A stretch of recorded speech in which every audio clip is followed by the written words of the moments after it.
සුබ දවසක් ඒ වගේම සුන්දර නැකතක් මංගල සීනු ඇසෙන ඒ වගේම ජීවිතයේ හිත් ඇතුලේ තමන්ගේ විවාහය තමන්ගේ ආදරය නවත්තන්නේ කොතනද සහ සුන්දර යුගදිවිය මියන තුරාවටම හුස්ම නතර වෙන තුරාවටම කාත් එක්කද එකට ජීවත් වෙන්න කියන ප්‍රශ්නය දෙමව්පියෝ මෙන්ම බහුතරයක් හුදෙක් මිනිස්සු අතර තියෙන කතාවක්. ඉතින් වර්තමානයේ විවාහ හේන සැබෑ කරන ආදරයේ තෝතැන්න කේසිරි මංගල පිස තවත් වැදගත් මංගල යෝජනාවක් ළඟ නතර වුණා.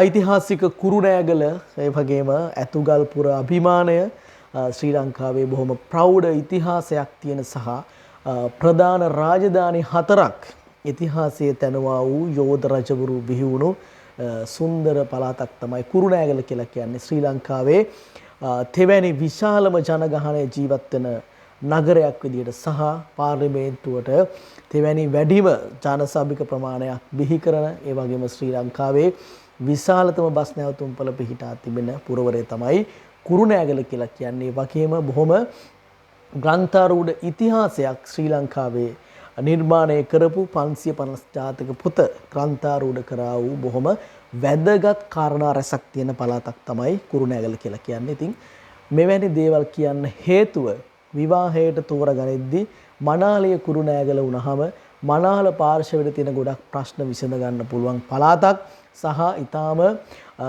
දියුණු සහ ඊටාම ජනප්‍රිය පාසල් රැසක් කුරුණෑගල මලියදේව පිරිමි විද්‍යාලය සහ මලියදේව කාන්තා විද්‍යාලය ඒ වගේම වයඹ රාජකීය කොතලාවල සහ සෙන්ට් තෝමස් වගේ බොහොම වැදගත් පාසල් රැසක් නිර්මාණය වෙලා තියෙන සහ වෙලගෙදර ක්‍රීඩාංගණයේ වැනි ඊටාම සුවිසල් නිර්මාණ රැසක් තියෙන අපි ඔබ කවුරුත් කුරුණෑගලට ඇතුළත් වෙන මොහොතේම බොහොම විරාජමානව වැඩ හිඳින බෞද්ධාලම්න ප්‍රීතිය ඕනෑමටත් වඩා නිරාමිස සුවය දැනෙන ඇතුගල් මුදුනෙහි පිහිටා තිබෙන බුදුපිළිම වහන්සේ ඔබ කවුරුත් ජීවමානව දැකගෙන ඇති. ඉතින් එවන් සුන්දර පින්බිමක ඉපදුන ගුරුවරියක් විදිහට සේවය කරන බොහොම ලස්සන සිංහල අපේකමට හැදුණු මනාලියක් දියණියක් ගැන තමයි අද මේ විදිහට කතා බහ කරන්නේ. ඉතින් අවසරයි යෝජනාංකය 110.36 කුරුණෑගල ඉඳන් අපිව හොයාගෙන ආදරණීය අම්මයි තාත්තයි ඇවිල්ලා කතා බහ කරපු ඒ කතිකාවතේ ප්‍රතිඵලයක් විදිහටත් මේ වීඩියෝ එක හඳුන්වන්න පුළුවන්. ආදරණීය තාත්තගේ හිතේ ගොඩාක් බලාපොරොත්තු තිබුණා තමන්ගේ ආදරණීය දියණිය S2 වගේ බලාගෙන වසර 28ක අධික කාලයක් උගන්වලා ආරක්ෂක අංශයේ ක්‍රියාන්විතයට මුහුණ දීලා තමන්ගේ ජීවිතයේ දරුව වෙනුවෙන් කැප කරපු උණ්ඩේට බය නැතුව ඉදිරියට ගියපු යුද්ධ පෙරමුණක කටයුතු කරපු ආදරණීය තාත්තා කෙනෙක් තමන්ගේ දුවගේ විවාහය අපිට අරන් ආපු වෙලාවෙම තීරණය කරා දෙපාරක් නොහිත අනිවාර්යයෙන්ම මේ වීඩියෝ එක කරන්න ඕන කියලා. ඉතින් ආදරණීය පියාණන් සහ ඒ ආදරණීය මෑණියන්වත් මේ වෙලාවේ මතක් කරනවා. අපි යමු තොරතුරු වලට. 110.36 යෝජනා අංකය වර්ෂ 1996 11 වෙනි මාසේ 6 වෙනිදා තමයි ඔන්න උපන් දිනේ සිද්ධ වෙන්නේ. වයස අවුරුදු 28යි. මිථුන ලග්නය උස අඩි 5යි අඟල් 5ක්. ඔන්න ඒක හොඳට ඔළුවේ නෝට් කරගන්න ඕන දෙයක් තමයි උස අඩි 5යි අඟල් 5ක්. හරිම ලස්සන දියණියක්. මෙතනදී යම් තොරතුරක් ඕගොල්ලන්ට මග ඇරෙනවා නම් පුළුවන් ඩිස්ක්‍රිප්ෂන් එකට ගිහිල්ලා බලන්න. සියලුම තොරතුරු ඕගොල්ලන්ට බලා ගන්න පුළුවන්. සහ රජයේ ගුරුවරියක් හොඳ උසස් අධ්‍යාපනයක් තියෙන දියණියක්.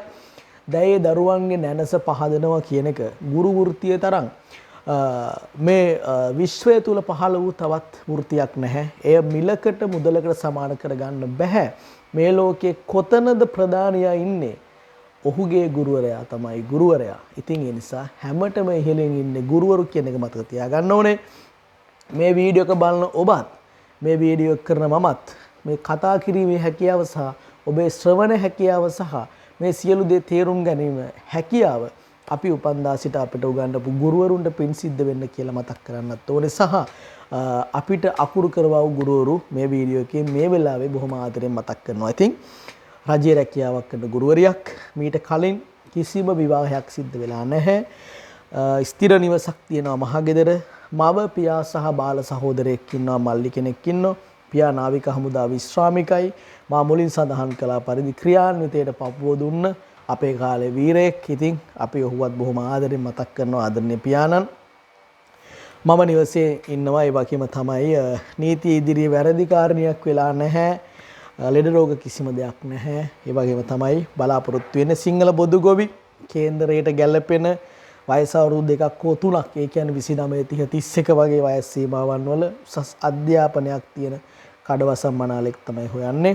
ඉංජිනේරුවරයෙක්, බැංකු ඇකවුන්ටන්ට් කෙනෙක් සහ ඒ වගේම බොහොම වැදගත් අධ්‍යාපනයක් තියෙන කෙනෙක්. විදේශගත මංගල යෝජනාත් විශේෂයි කියලා මතක් කරන්න ඕනේ. මාතලේ කුරුණෑගල කෑගල්ල නුවර අවටින් ඔන්න විශේෂයි. බොහොම ආදරණීය පණිවිඩයක්. සමහරවිට ප්‍රශ්නයක් තියෙනවා. ඇයි ඉංජිනේරුවම හොයන්නේ? ඇයි ඇකවුන්ටන්ට්ලම හොයන්නේ?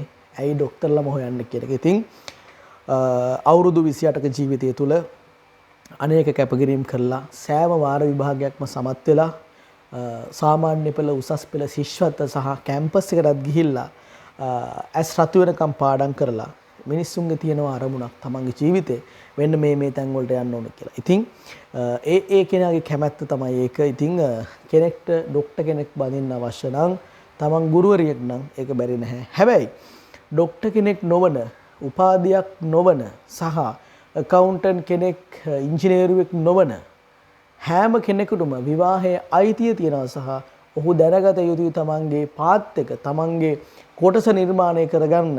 උදාහරණයක් විදිහට මේසන් බාස් කෙනෙක්ටත් පුළුවන් තමන්ගේ කන්ස්ට්‍රක්ෂන් ෆීල්ඩ් එක හදාගෙන ඉදිරියට එන්න. ඉතින් අපි අපේ නොගැලපීම් ගැන කතා කරනවට වඩා අවශ්‍ය සාධක නිර්මාණය කරගන්න පුළුවන් නම් විවාහය හරිම පහසුයි කියන එක මතක තියාගන්න ඕනේ.